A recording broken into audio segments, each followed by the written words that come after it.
राम। सभी हमारी बहू और बेटियों को सबसे पहले राम राम, राम राम, राधे कृष्ण।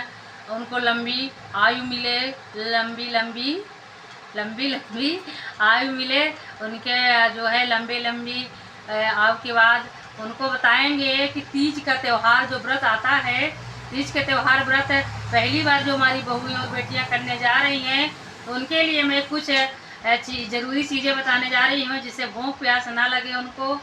तो भूख कैसे ना लगे, प्यास कैसे ना लगे, मैं बता रही हूँ, सुनिए।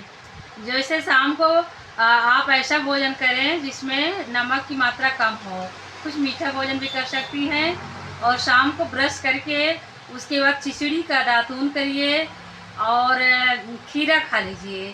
खीरा खाने के बाद फिर खिचड़ी का ब्रश कर लीजिए। खीरा खाने के बाद पूरे दिन आपको डकार आएगी खीरे की। और खिचड़ी की जो दातून है उससे बहुत सुखद अनुभूत होती है, लगता है कोई स्प्रे किए हैं, तो प्यास नहीं लगेगी।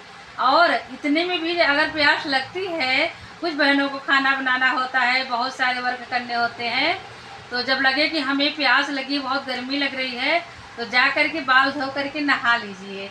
नहाने के बाद कुल्ला करके मुँह में कुछ देर तक पानी भरें, कुल्ला करें, नहाएं, उसके बाद सुखद अनुभूत करेंगे और प्यास उस समय बुझ जाएगी। जब भी आपको लगे कि मुझे बहुत प्यास लगाई है, तो आप जा कर के नहा लीजिए। नहाएंगी कैसे?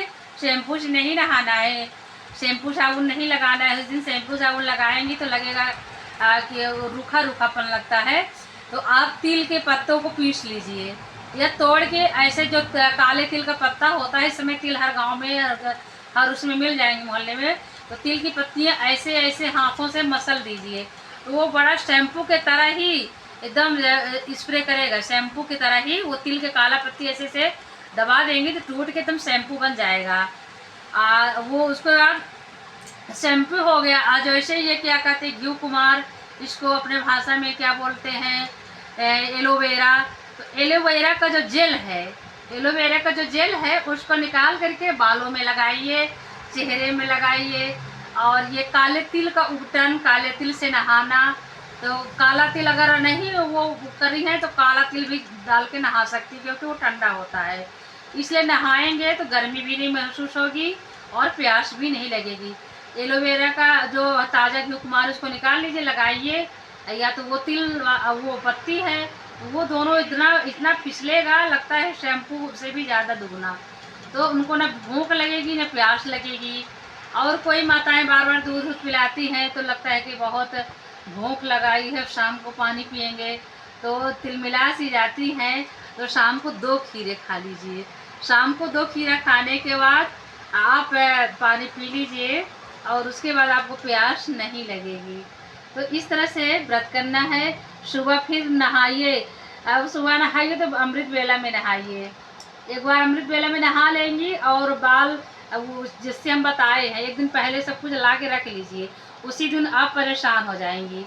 तो एक दिन पहले ही आप मेहंदी लगा लीजिए, हाथों में, पैर में महावर लगा लीजिए, क्योंकि जब तैयार होती हमारी बहन और बेटियां तो महावर तुरंत लगाती हैं तो गीला रहता है, तो साड़ी ओड़ी में, लहंगे उंगे में लग जाते हैं, इसलिए उतना समय भी नहीं रहता। उस दिन हम पूजा की तैयारी करेंगे, पूजा की सामग्री तो एक दिन पहले ही खरीद के रख लेंगे, थाल में बस सजाने के लिए रहे। तो इस तरह से हमें पूजा करना है। तो पहले हमें महावर, नेल पॉलिश, मेहंदी एक दिन पहले लगाना है। और उसके बाद फिर दूसरे दिन आप क्या करेंगी, अमृत वेला में नहा लेंगी। फिर पूरे दिन आपको निराहार रहना है, दोपहर में भी एक बार नहा लीजिए। फिर जब 5 बजे, 4:30 बजे नहाइए। जब 1 घंटा दिन रहे तभी शिव भगवान का मंदिर में पूजा करने के लिए पहुंच जाइए, क्योंकि उस दिन भीड़ भी बहुत होती है। तो भीड़ होती है और शिव भगवान की पूजा हमेशा एक कुछ दिन रहता है और कुछ शाम तो अभी होता है। उस वेला को क्या कहते हैं, उसी वेला में, गोधूली वेला से पहले करना है, गोधूली वेला में नहीं करना है। तो उस वेला में करना है जब 1 घंटा दिन रहता है। तो शिव भगवान के मंदिर जब दिन टिमटिमाते हैं तभी पहुंच जाइए। आज वैसे तारा टिमटिमाने लगे, पूजा करके वैसे पानी पी लीजिए। तो जो पहली बार हमारे यहाँ बहू और बेटियाँ रहती हैं तो पहली बार उसका भाई पानी पिलाता है। अब देखिए यहाँ पे भाई के भी महत्व है। जैसे करवा चौथ में पति व्रत खोलता है, उसी प्रकार तीज के त्योहार में भाई व्रत खोलता है। तो पहले भाई पिलाएगा पानी। तो शरबत पसंद है बहनों को तो शरबत पी लें, और अगर नहीं पसंद है तो कोई भी मीठा पहले खा लीजिए, फिर पानी पी लीजिए, उसके बाद फल खाइए। फल खाने के बाद पानी नहीं पीना चाहिए, नहीं पेटों में दर्द होने लगता है। तो बाय बाय, थैंक यू, धन्यवाद बहनों, नमस्कार।